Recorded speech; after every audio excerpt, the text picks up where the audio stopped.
So this weekend, I spent time with an old friend, Justin Connor, and if you have listened to any archives of Hug Nation and you heard the intro song that I played, that is a clip from the first album by Justin Connor. So he is a part of my week in my Hug Nations for a decade plus, and but we don't see each other very much. We were friends in college and after college, and we stay connected online. But it was so good to spend time with him and my brother, and we went hiking and just talked. And he is on a profound and beautiful spiritual path, and so we had some really interesting conversations. And one thing that came up that I've been stewing on and thinking about and wanted to share and maybe gauge your perspective on is that of renunciation, of choosing not to indulge in the pleasures of the world. And that how important is that act in a spiritual path? Almost every spiritual tradition has a aestheticism of some sort, that has an abstinence, that has a path where people either live super simply or actively make themselves suffer, whipping themselves and things like that. These going out to the desert, living like a hermit, these are common paths of spiritual awakening in all sorts of traditions. And I made the argument that, I kind of feel like you just have to find your sweet spot somewhere on the spectrum. Like on one end of the spectrum is total hedonism, just pleasure, pleasure, pleasure. And on the other end of the spectrum is like the Jainist, which is a tradition where they wear masks so they don't inhale any microbes and accidentally kill them. They sweep in front of them as they walk so they don't accidentally step on anything. They don't cook after dark because a fire could attract insects and accidentally kill them. And it's just like this extreme attempt at non-harm. And while I admire that path, I think that it feels excessive to me. It feels like it would rob me of the joy of being a human being. And I kind of feel like the goal is to find a sweet spot where you are honoring your desire to do good and to not cause harm in a way that you don't feel in conflict or guilty, but not feel so obligated to do that you aren't able to enjoy your life itself. Mother Teresa, for example, famously suffered a lot in life and was really struggled in her letters that were published back to her home parish. She struggled. She was depressed. And so I kind of feel like, isn't one of the reasons we have consciousness so that we can feel joy, so that we can enjoy the ride, so that we can really take in the bounty of this fertile, magical planet? And Justin made an argument or made a point that I really I've been stewing on a lot, which is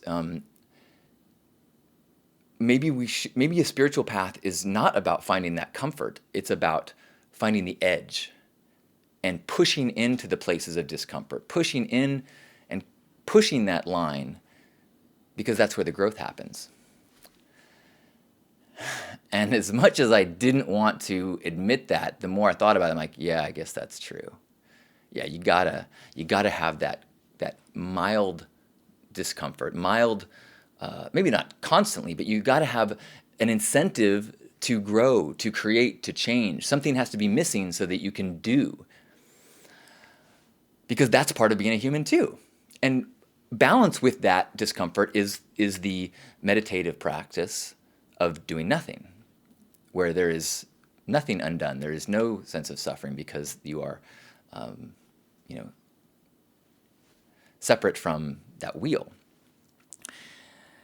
And I was thinking more about how, there was a time when survival was so challenging that you didn't have to really actively deny yourself things. You didn't have to deny yourself, rich foods because you were struggling to get enough calories to live.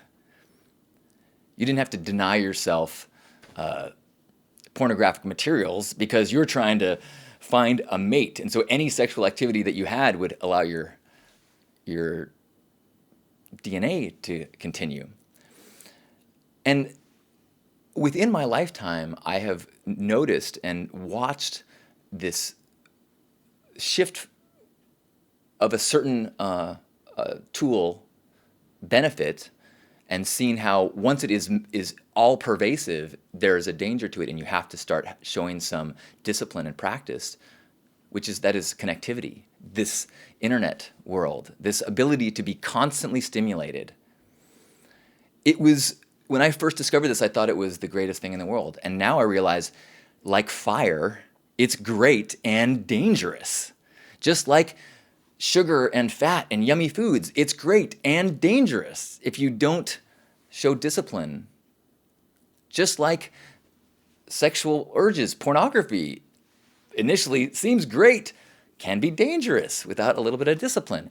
All of these human urges that are part of the biology of being a human being, once we have the abundance of the modern world, we have to integrate some degree of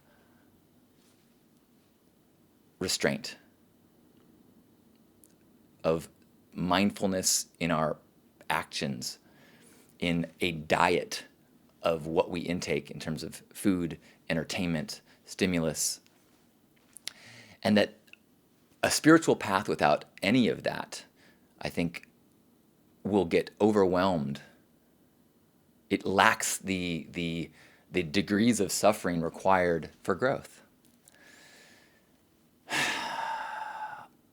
As much as I don't want to admit that, because I like all the yummy stuff, I like all the abundance, I like the good food, I like the pornography, I like my super exciting, interesting phone and multiple, infinite hours of viewing on demand, but that constant entertaining of the monkey mind keeps us from the stillness, the integration with our divine path. So, I'm not sure where you come out on that. I hear people that want to run off and join farms and raise their kids, away from technology, and where at one point that sounded crazy to me, now that makes a lot of sense. I mean, I think that there is so much of the world that cannot compete with the scientifically engineered attention-grabbing stuff of an iPad. So I say that as a reminder to myself. A few weeks ago I talked about embracing the tedium of artistic expression. I'm also trying to embrace the rejection of things that bring pleasure, of things that make things easier, of things that lighten the load. Sometimes you got to have a heavy load so that you build up the muscles, and those muscles in this case are that of your peace and your spiritual practice and your heart. That being said, I will still be here every Monday because this is part of my practice too. Balance in all things. Thank you. I love you.